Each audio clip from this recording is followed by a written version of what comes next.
by the rivers of Babylon. Yeah, we sat down and we cried when we remembered Jerusalem.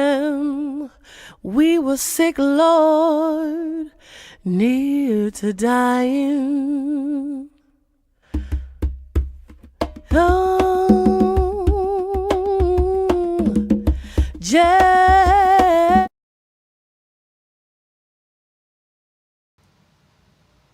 Shalom, shalom, family. Welcome to another Tanakh review. My name is Zurishaddai, one of the teachers of Congregation CHOKMAH BINAH, located in the Red Hook section of Brooklyn, New York. Our address, 382 Hamilton Avenue, Brooklyn, New York. Giving glory to the Most High King of the universe, who is the creator of all things and everything. We give him glory, we give him thanks. And I thank him for my life, the life of all of Yisrael scattered in the four corners of the earth. I also pray for all of those who are sick, those who are not doing well, praying for our sister Jessica, that the Most High God would heal her, continue to be with her, praying for our sister Simkaya, that the Most High God would heal her and be with her, praying for our sister Simkaya's mother, that the Most High God would heal her, and that the Most High God will continue to be with Adon Zamir's mother and sister, Korah Havared's mother. We pray for all the sick in the nation. We pray for all those who have lost loved ones, and we pray that the Most High God would have mercy upon all of our people. So, thanking the Creator once again, giving due respect to the leader of our congregation, Chief Prince Yeriel Ben Yissaskar, and I pray that the Creator of heaven and earth will continue to be with us wherever we're at, scattered, the nation as the nation of Yisrael. So at this moment, I will concede, and I will pass the mic over to one of my teachers and one of my mentors, even Nasik Zurishaddai ben Yehudah, who will be going over the Sidra of Korah and also reviewing Psalms 5. How are you, Nasik? Great, Baruch Hashem. First of all, I'd like to praise to the Supreme Tone Universe, God, my forefathers, God, Abraham, Isaac, and Jacob, and due respect to the platform on a D.C.B. channel platform, spiritual leader, Chief Prince Yeriel Ben Yissaskar, and host Chief Uzael, to the princes, chiefs, Kohanim, Rabbinate, the Marine, brothers and sisters, visitors, I greet you in the tongue of my forefathers. Shalom Aleichem, and early Shabbat Shalom. Adonai, Septari Takopi Agiti Atheka, O Lord, on my lips and mouth should declare the praise. I'll be talking about the Sidra, Korah. And interesting to note that it covers from the 16th chapter of Numbers, the first verse, and it goes to the Numbers, the 18th chapter, 32nd verse. The torah that goes along with it is from out the book of 1 Samuel's, which is 1 Samuel's 11, 14, and goes straight through to Samuel 12 and 22. And the psalm that reflects some of the points in this particular Sidra would be Psalm 5. So I like to look at, we left off last time with Beto Atheka, that particular Sidra, and excuse me, what I'm saying, Shalak Lakah, sorry, Shalak Lakah. We left off with Shalak Lakah, the very last Sidra, and now, and closing that Sidra, they talk about the fringes. Some people call them tassels, but it's fringes on the four corners of the garments. And the purpose of it is given, and at the end of the 15th chapter, and starting like the 37th verse, and concludes technically at the end of that chapter, going to the end of the chapter, all the details. But it's a particular, it's only two places what you read about the fringes being a part of a command.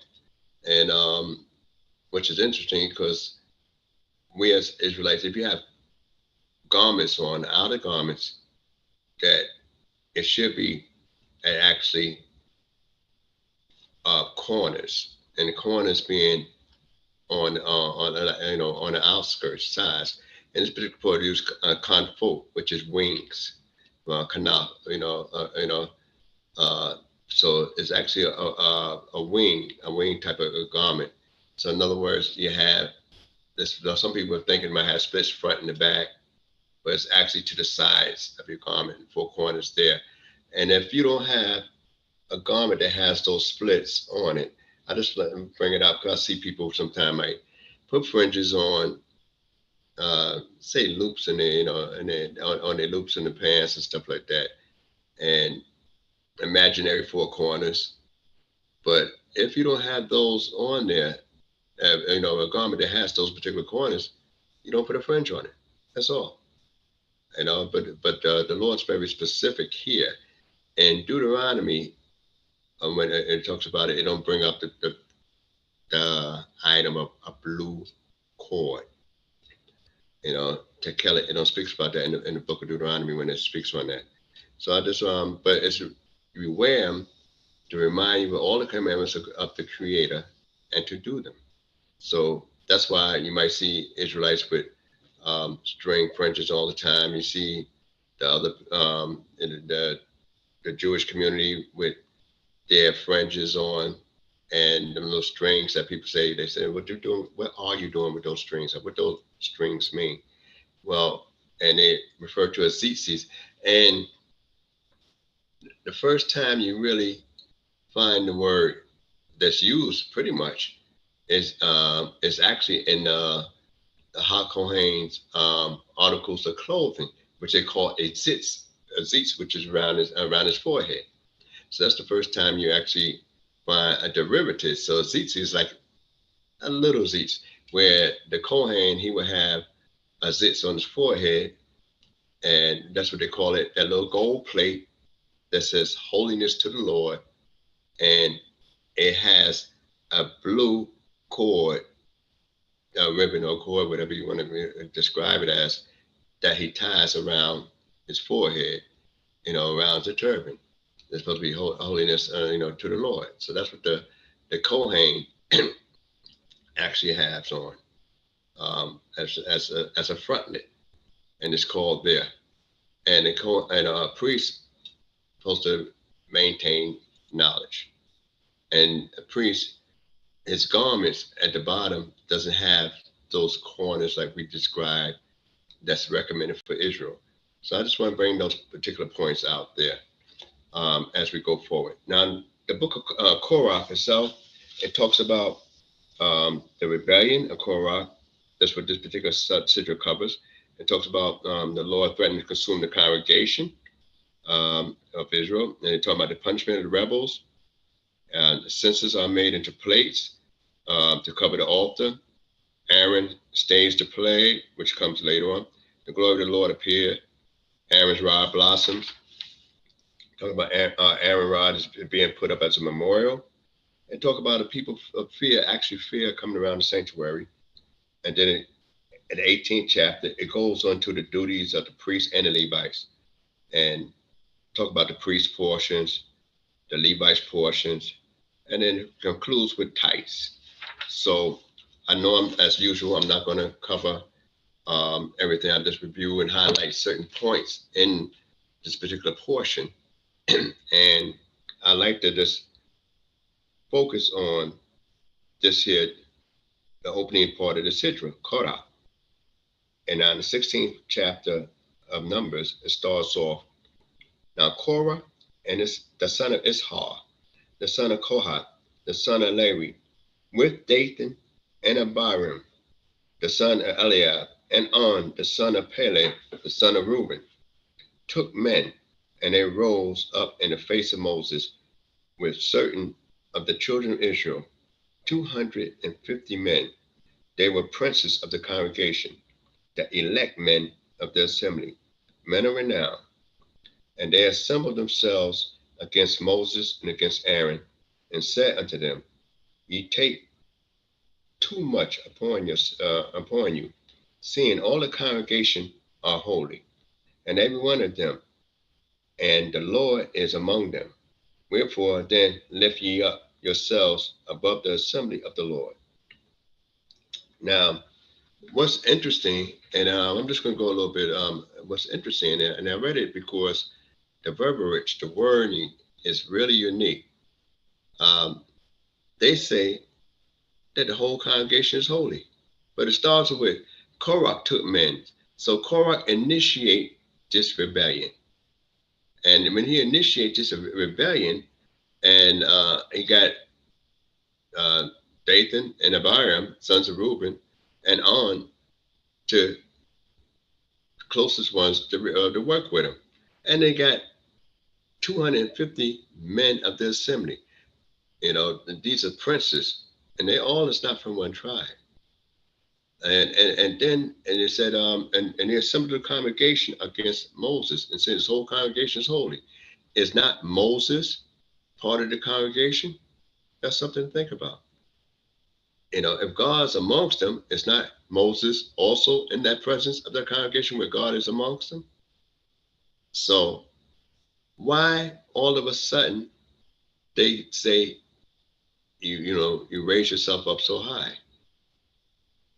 And those are some of the things to think about as we go along the path of this rebellion.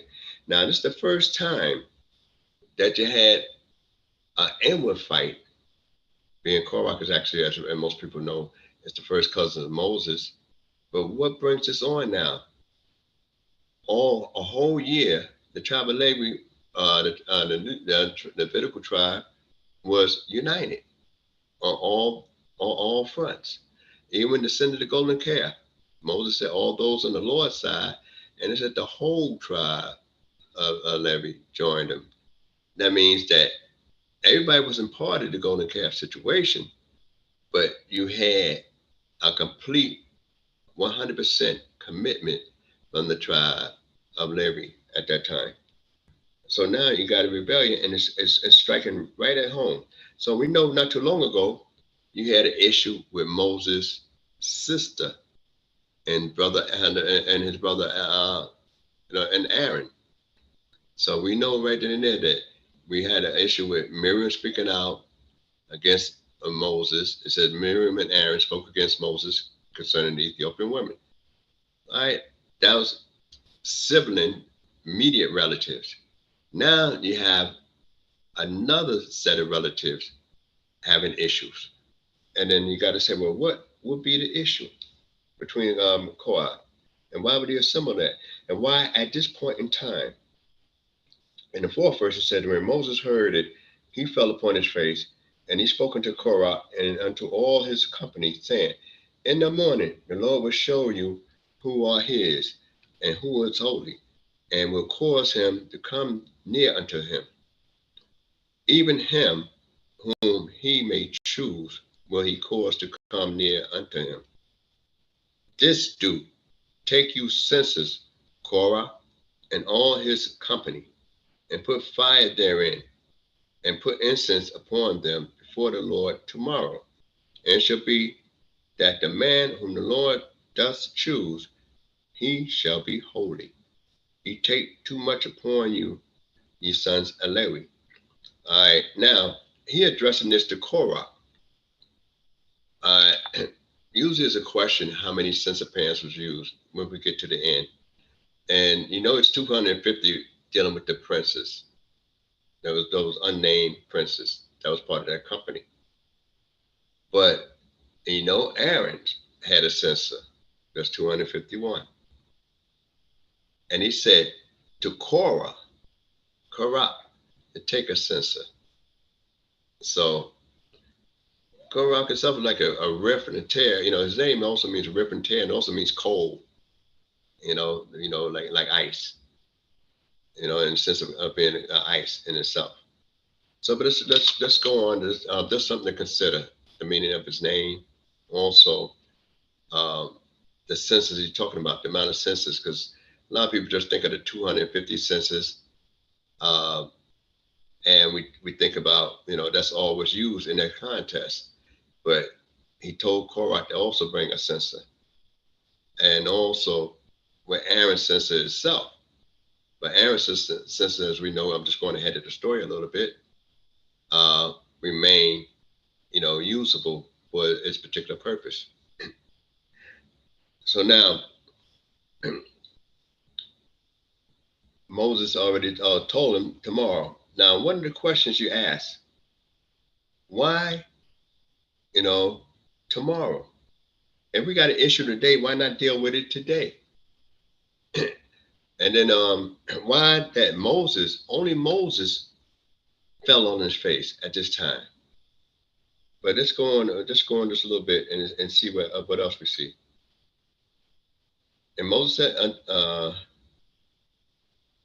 said unto Korah, hear now, ye sons of Levi, is it not but a small thing unto you that the God of Israel hath separated you from the congregation of Israel, to bring you near to himself, to do the service of the tabernacle of the Lord, and to stand before the congregation to minister unto them, and that he have brought thee near, and all thy brethren, the sons of Levi, with thee, and will ye seek the priesthood also? Therefore, thou and all thy company are gathered together against the Lord, and as to Aaron, what is he that you murmur against him? We don't know at this point in time exactly what they said concerning Aaron. But, it would appear like they consider it nepotism. But what's some of the issues that Korah could have possibly had? And then I'll just throw some things out in reference to, the question that I proposed. Could it be, when he was talking about the different leaders of the different segments of the tribe of Levi, the Gershonites, the Merarites, that when it got to the Kohathites, they didn't have a Kohathite as the prince of the Kohathites, of the tribe of Korah, a Korite. They had another son of Levi, Elizaphan, who's also the son of Uzziel, so of Uzziel. So he was a prince over the Kohathites, and it wasn't a Kohathite. And then where Gershon, the guy that that was over the Gershonites, was a Gershonite, out that line from that family. And same thing, we know that Levi had 4 sons, and that Korah himself, Korah was from the descendants of the third son of Levi, which was Ishah. So why that you have the 4th son of Levi, one of their men, over the tribe of Kohath? Could that be possibly an issue? Reuben himself joining, Judah takes the lead, offer up at the most holiest spot of the tabernacle. Their encampment and people around him is in the east. So what Reuben feel? How did Dathan and Abiram feel about that? And then if Dathan and Abiram, do they have the same issue as Korah has with Moses? So those are 2 different things which we're going to have to discuss and probe into. Korah issue is stated in one area. So, and why Moses only fell upon his face when they say he murmured against Aaron haven't fell upon his face. Could it be Aaron, also being a humble individual, a meek individual, does not mind if other people were priests, just like Moses himself didn't mind if all God's people was prophets. So Aaron didn't need to fall upon his face in reference to priesthood, because he already is a priest. He's already a Kohen. He already been working, doing the job.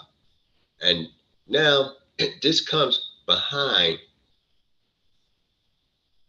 the plagues, the spies, the 40-year death march, as I call it, where they're going to march to the wilderness until everybody died.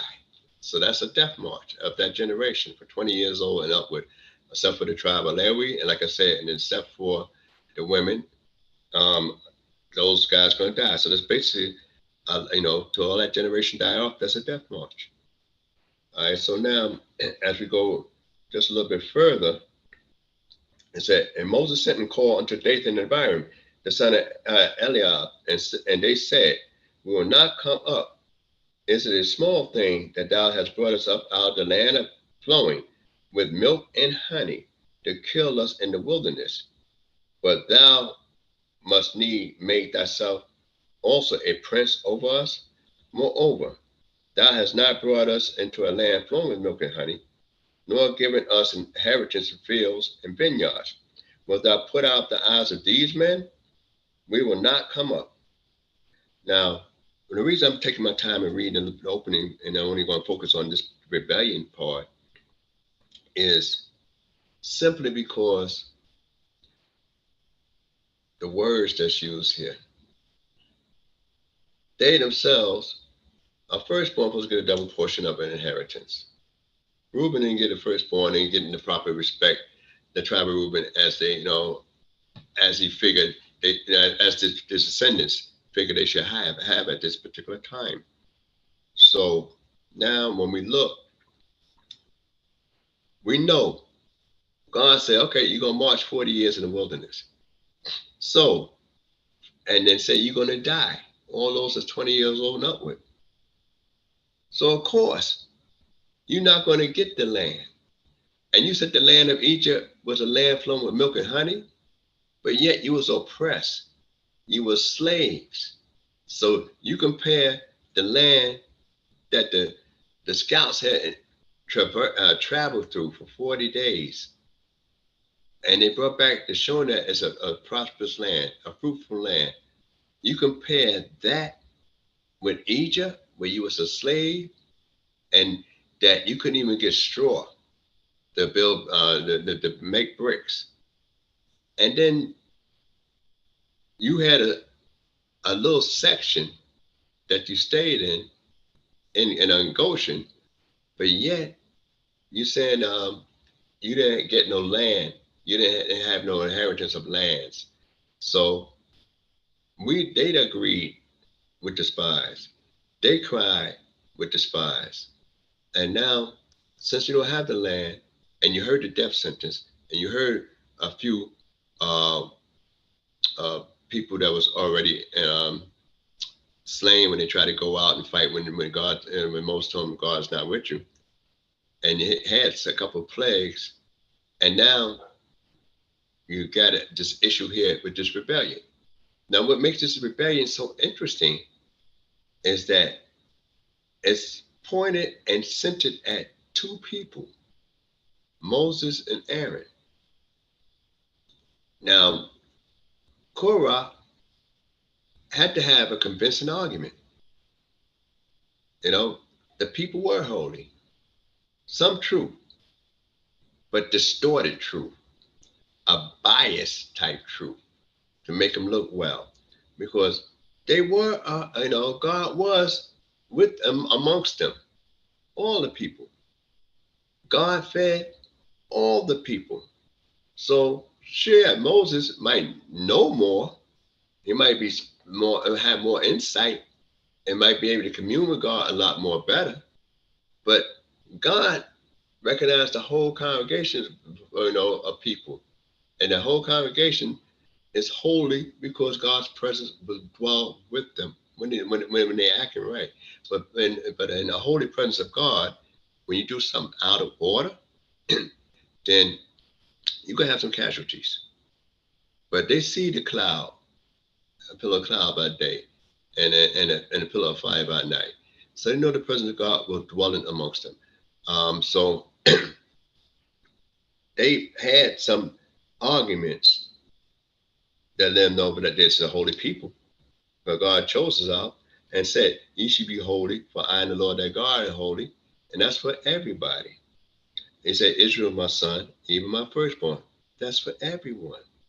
But within the people, you had what they call a rank and file, a protocol. So now, as we look further into unto the situation with these guys, Moses replied. Moses was very wroth and said unto the Lord, respect not their offering. I have not taken one ass from them, neither have I hurt one of them. And Moses said unto Korah, be thou and all that congregation before the Lord, thou and they and Aaron tomorrow, and take ye every man his fire pan, and put incense upon it, and bring ye before the Lord every man his fire pan, 250 fire pans, thou also and Aaron each his fire pan. All right, so that's why about for some reason Korah didn't show up to that particular event in that sense. But that's how many pans supposed to be. But one of the things I like to bring out, at just passing crossing through, because I'm not going to read everything in this here. I just let you know interesting things. Why tomorrow? Why did he say we're going to focus on having this event tomorrow? One is simple. The simple thing is give you time to think about what you want to do and what you're saying. Two, when Dathan and Abiram told Moses that you took us out the land of land flowing with milk and honey, and we haven't gotten any lands. It's like I stole from you because I deprived you of what you consider wealth. So that's an attack on him, saying that I caused you to lose what you consider was worth monetarily, financial. So this is what is being said when he said, you took us out the land of Egypt, land flowing with milk and honey, and haven't brought us into a land. So that means you took from us and didn't give us anything. So if we can understand more so why Moses would make that declaration that I haven't taken anything from them. Respect not their offering. God said you can't go into the land. You left out borrowing what you could borrow. So hence he making himself and showing himself in, with some integrity in this area here. Also, the next reason why you focus on tomorrow, because incense, the priest only burn incense one time a day. So if you're standing before Moses today, then the incense for that day was already burnt. So the next time you get a chance to offer up incense to the Creator is the next day. So that's the second reason why that Moses said tomorrow. Not only to give them time to think about the situation, but also the next day is the next opportunity to burn incense. So this is some of the reasons and to consider why the delay. But when we get to and the last thing we know that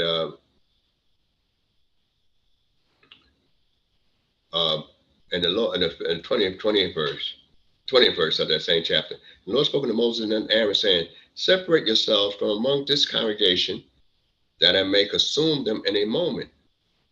And they fell upon their faces and said, O God, the God of the spirits of all flesh, shall one man sin, and wilt thou be wroth with all the congregation? All right. And the Lord spake unto Moses, saying, speak unto the congregation, saying, get you up from about the dwellings of Korah, Dathan, and Abiram. And Moses rose up and went unto Dathan and Abiram, and the elders of Israel followed him. And he spoke unto the congregation, and saying, depart, I pray you, from the tents of these wicked men, and touch nothing of theirs, lest ye be swept away in all their sins. The reason I read that is because sometimes we don't, he called for Dathan and Abiram. Well, before I go to that, this time Moses and Aaron fell upon their faces. It's a prayer that they say every day in after the Amidah twice a day. Sometimes some people do it twice a day. Most people just do it one time a day in the morning. And it's called Nefilat Panayim, which means a falling prayer, which they actually literally would fall on use their arm if they're right-handed, put the head on the forehead on the right hand, and say a certain prayer.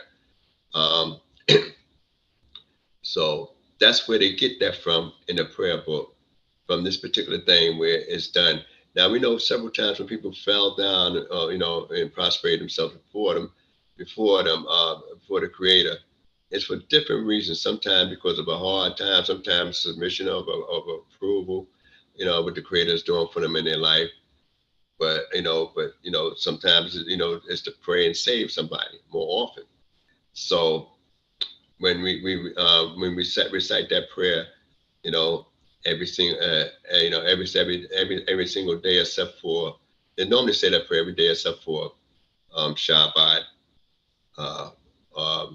Chol HaMoed, which is the days in between, like Chag HaMatzot and Sukkot, and they don't say them on those holy days on Shalosh Regalims, and that's mentioned in the book, and they don't say that prayer on Rosh Chodesh. But most of the times during the weekday, on a regular day, they say that prayer, Nefilat, Panayim, which is falling upon your face. Sometimes they refer to as Takanun in the prayer book.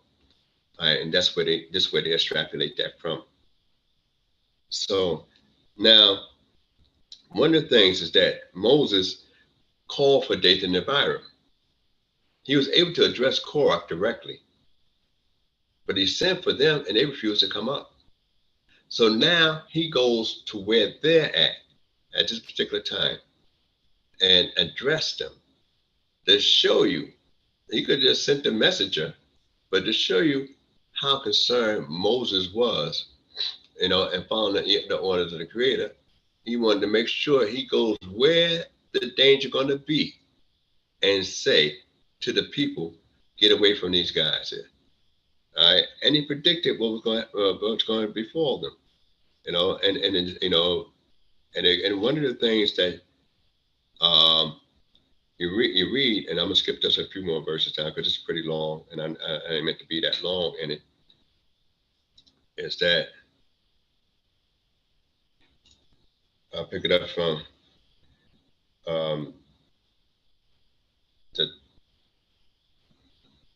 the 28th verse. And Moses said, hereby you shall know that the Lord has sent me to do all these works, and that I have not done them of my own mind. If these men die the common death of all men, and be visited after the visitation of all men, then the Lord have not sent me. But if the Lord make a new thing, and the ground open her mouth, and swallow them up with all that appertaineth them, and they go down alive unto the pit, then ye shall understand that these men have despised the Lord. And it came to pass, as he had made an end of speaking all these words, that the ground did cleave asunder that was under them, and the earth opened her mouth and swallowed them up, and their household, and all the men that appertained to Korah, and all their goods. So they and all that appertained unto them went down alive into the pit, and the earth closed upon them, and they perished from among the assembly. And all Israel that were round about them fled at the cry of them, for they said, lest the earth swallow us up. And fire came forth from the Lord and devoured the 250 men that offered the incense. Now, one of the things I'd like to just bring out right quick in this area here before I go in and just skip through and just bring out some highlights in the Torah and then read the Psalm. is that when you look at the action that took place, is that the earth opening up and swallowing somebody. How do we know exactly all that pertain to these particular individuals? That's number one. All that pertain to it. And it says the earth opened up his mouth. Didn't the spies say it's a land that swallows up its inhabitants? And yet, here it is, Moses using, so something to talk about. Moses using an expression that the spies say it's a land that swallows up its inhabitants. These guys talking about they didn't receive a land. One upset because they ain't not treated properly as the firstborn, and the other guy, as looking more at the priesthood. So the earth, when it swallowed them up and closed his mouth, and other people say, well, lest the earth open up and swallow us up as well, that let you know that they was convinced by what Korah said.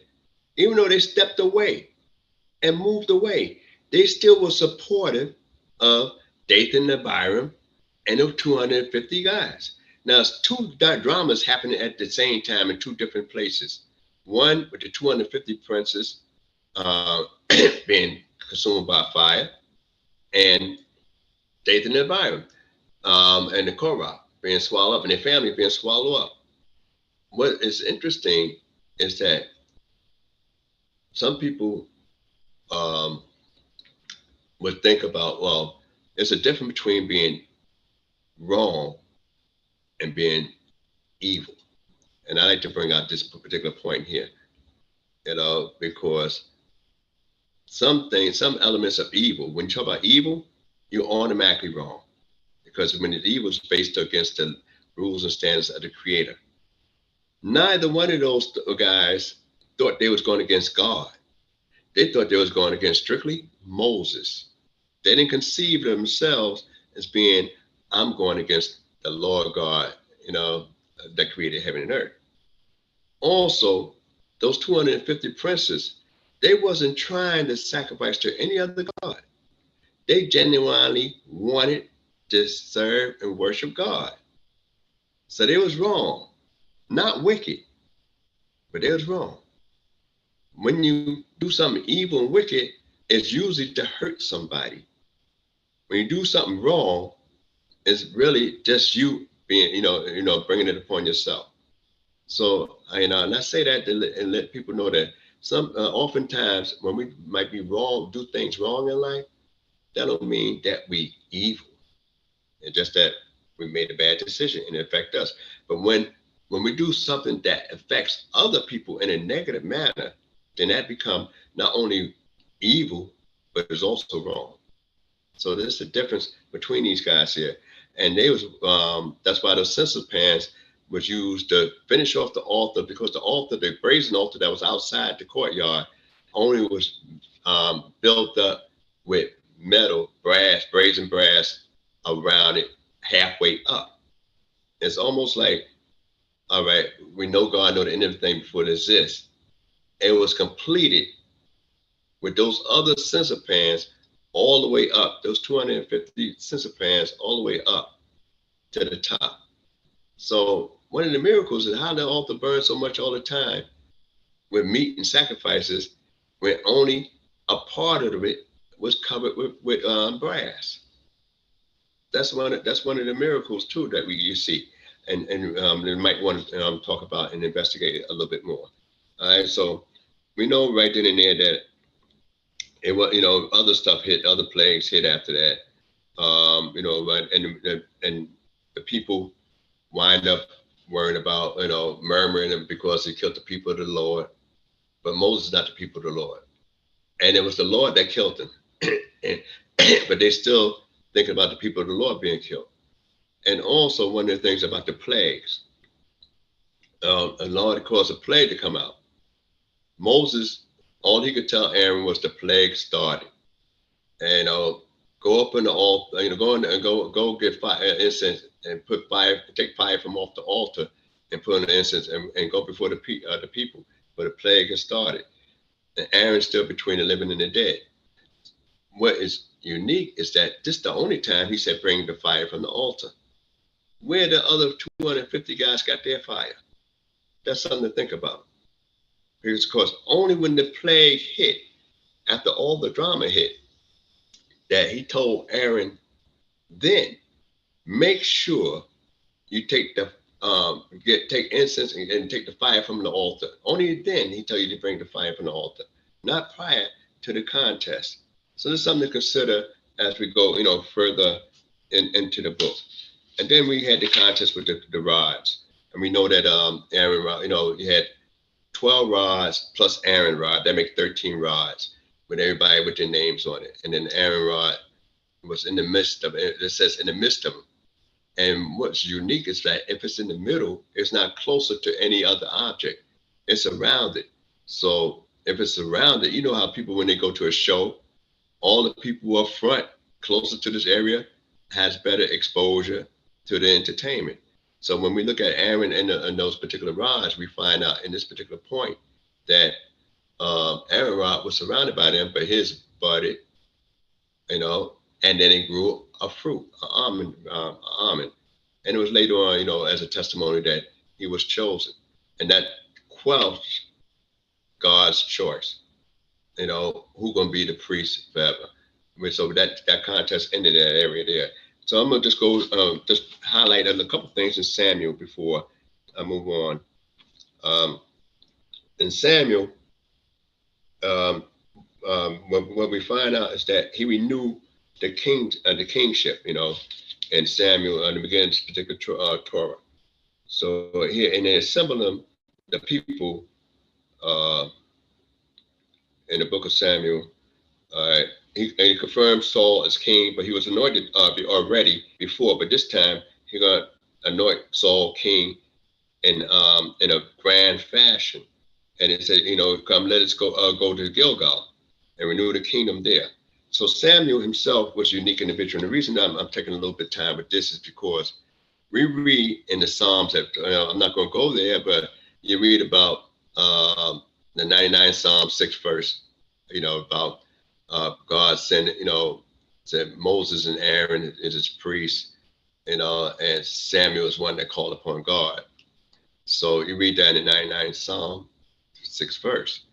You also read in the 15th chapter of Jeremiah that if Moses and Samuel stood before him, he wouldn't have a heart to turn to this people. So Samuel is equated with Moses. He also equated with Aharon. And Samuel himself was such a powerful individual that we tend to overlook him as a great, great prophet. But he is related and established on the same similar level as Moses. Now we said, and I know how the book goes, and I know I might get some comments that said that there never arisen in Israel a prophet like unto Moses, one who knew God face to face. All right, that was his specialty. That was his uniqueness. But when we read about Samuel and read about some of the things that Samuel did, especially even prophesizing from the other side of the grave about what's going to come up, But one of the things I like to say is that Moses brought out a nation, to establish it, so he brought out a nation and united Israel for a moment, all right, and brought them unto God. So he brought out a nation and brought them unto God, and gave laws and established a constitution and a society for a nation. Samuel, being the last judge in Israel, he had a bigger job, because Israel, after the death of Joshua and during the time of Judges, they was never united as a nation. Samuel had the opportunity to anoint the first king. So Samuel was not only a prophet, but he also was a judge. He also resented leaving from a theocracy to a monarchy, because he figured that it was God was there with them. But the nation of Israel, during his time was not united as one people. So only when they got them a king that they was united somewhat. So why Gilgal? Gilgal is the first spot where they crossed over, and in the Mishkan, the tabernacle stood for many years. The tabernacle stood in Gilgal, it stood in Shiloh, which is called Shiloh, and Noah for a moment. So we have those areas there where the tabernacle actually stood. So why Gilgal? Because you had 2.5 tribes on the other side. You had the tribe of Reuben, you had the tribe of Gad on the other side. So if you're going to reestablish the kingdom, he brought it in close proximity, and plus it got some historical sanctity behind it, because that's where the guys also were circumcised for a second time, and that's where they kept the Passover. So now not only you have the tabernacle that was erected there, you not only have the miracle when they just crossed over the Jordan from that part there, you also had the Passover, that the first Passover kept in the land in that particular area there. But what most times we may not consider, we had those 12 stones that was established there, and the law with them big stones on it, with the law written down there. So if anything, that was the most unique spot to establish a kingdom. So Samuel himself, even when he was talking about a king, though he was against it, but God, convinced him, that it was not, him that rejected. Samuel still felt a certain way about it. And he went on and still, went on and followed, the laws of God in reference to that area there, but establishing a king. And when he established it, after Saul won his battle against the Ammonites, that he became popular. And it's the first time. See, most people don't realize that Saul was the first guy that was able to muster in any battle 300,000 men of war. First guy. Yeah, thousands here, but 300,000, we left Egypt with 600,000 men of war. So when he was able to muster 300,000 to defend the nation of Israel, then he became very popular.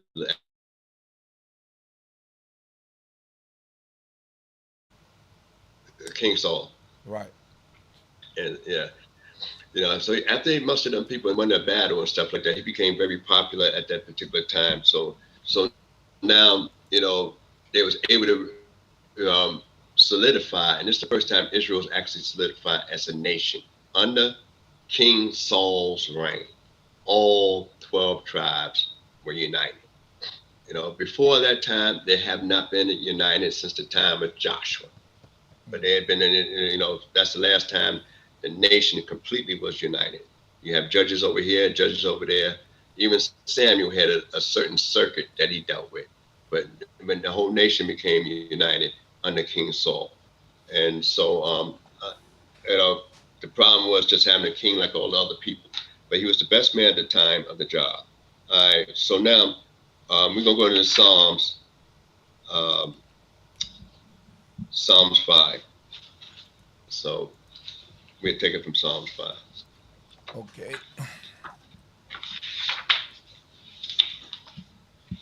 Give me 1 second here. All right. All right. We are going to Psalms 5. Yeah, 13 verses. Okay. 1 second here, family. Forgot to set one thing up, and I'll do it in 1 minute.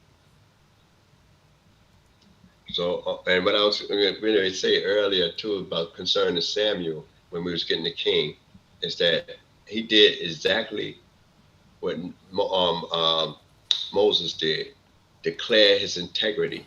He asked before, did I take anything from anybody? He wanted to make sure that he had a clean record. Moses did that. The first time Moses, and when Moses did that, he learned that from his father-in-law when he said, choose judges that hate bribery, hate illicit gain. So Moses has stated that from something that he learned from his father-in-law, that I haven't taken anything from them. I haven't gained anything from them. Samuel followed suit. He declared, look, I haven't got rich, doing what I do. I haven't taken anything from anybody. And then it was declared before the president of God and the king. So the thing is about a leader is that your integrity must be above reproach in those areas there where you don't exploit people. And that's one of the areas that these guys are leaving, and also the same way with the judges as well. That, got to hate unjust gains. So we're going to find a couple things here in this psalm that relates to the Sidra, the 5th chapter of the book of Tehillim, which is Psalms. Hallelujah. It reads, Lam Nazeak El Ankilot Mismor Ledawi, for the leader upon Nehilot, a psalm of Dawi. Nehilot is actually a type of instrument. I'm not sure what it is, but most times it's a string instrument. So when they talk about that, it's an instrument, and this is a song that that David wanted them to sing. All right, and go ahead, continue. Verse 2. Give ear to my words, O Yehovah, consider my meditation. Hearken unto the voice of my cry, my King and my God, for unto thee do I pray. O Yehovah. All right there. All right, right there. All right there. All right. First of all, we know God can hear everything. There's no word so secret that it goes from naught. But he just say, don't think about just, I don't want God just to hear me, but consider what I think about on a regular, my meditations, my thoughts. Because a lot of times we say things and we say, oh, I didn't mean to say that. So this is what David's saying. I want you to not only give ear to my words, but consider my meditation, how I actually, think. And it says, hearken the voice of my cry, my King and my God, for unto thee I pray. All right, let's go for what it says here.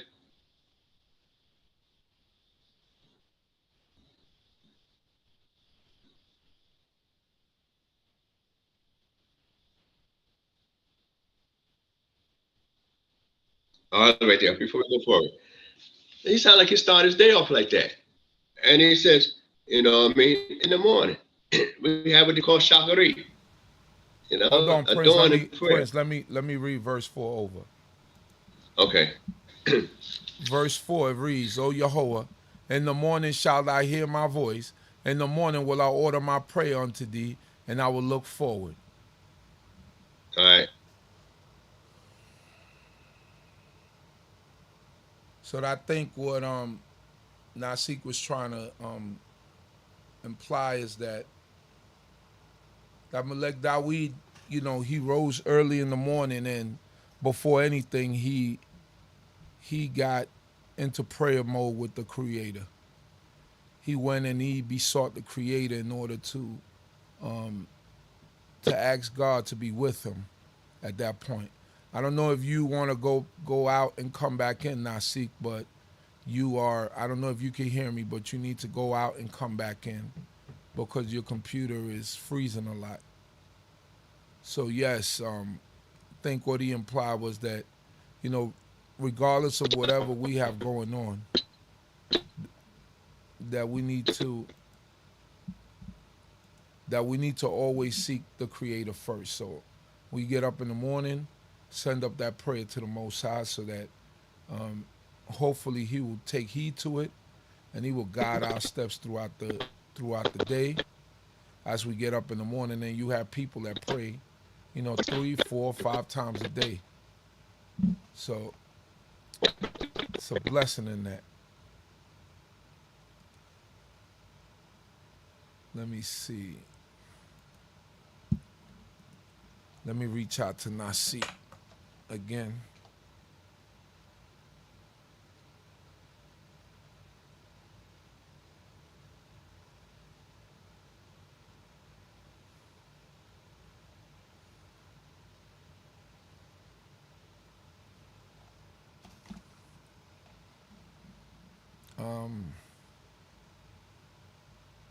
Verse 5.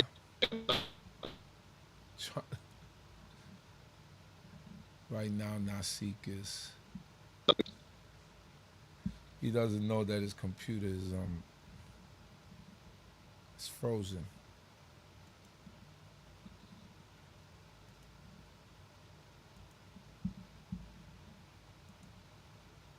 For thou art not a God that has pleasure.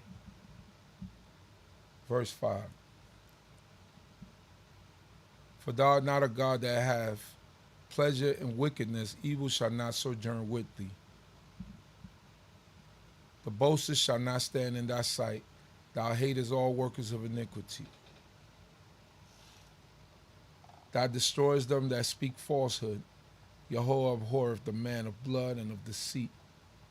But as for me, in the abundance of thy loving kindness, will I come into thy house. I will bow down towards thy holy temple in the fear of thee. O Yehovah, lead me in thy righteousness because of them that lie in wait for me.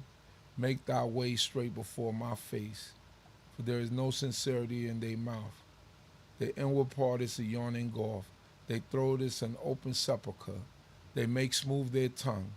Hold them guilty, O God. Let them fall by their own counsels. Cast them down in the multitude of their transgressions, for they have rebelled against thee. So shall all those that take refuge in thee rejoice. They shall ever shout for joy, and thou shalt shelter them. Let them also that love thy name exalt in thee. For thou dost bless the righteous, O Yehovah. Thou dost encompass him with favor as with a shield. Hallelujah.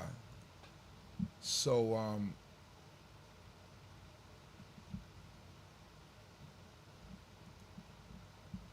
right, I'm get Nasik back in here.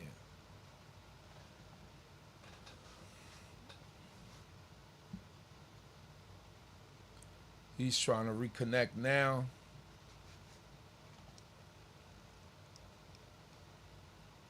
Let's see how this works out.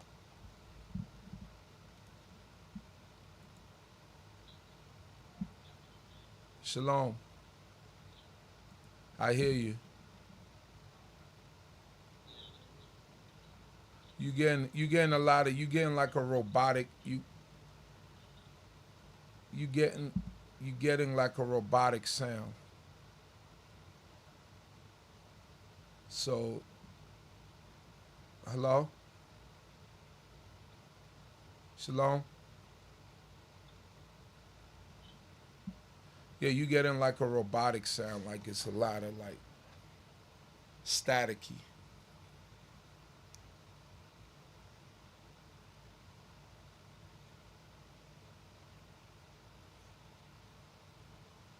Yeah, you have to, hello?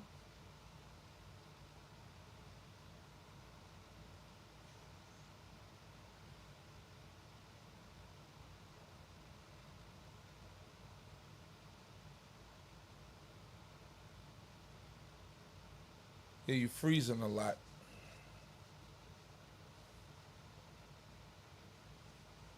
All right, I'm gonna wrap this up. I'll get in contact with Nasik. I think we got most of the lesson locked down, so I'll get in contact with him and see what's going on with his system, with his computer. All right, so thank you all once again for joining us.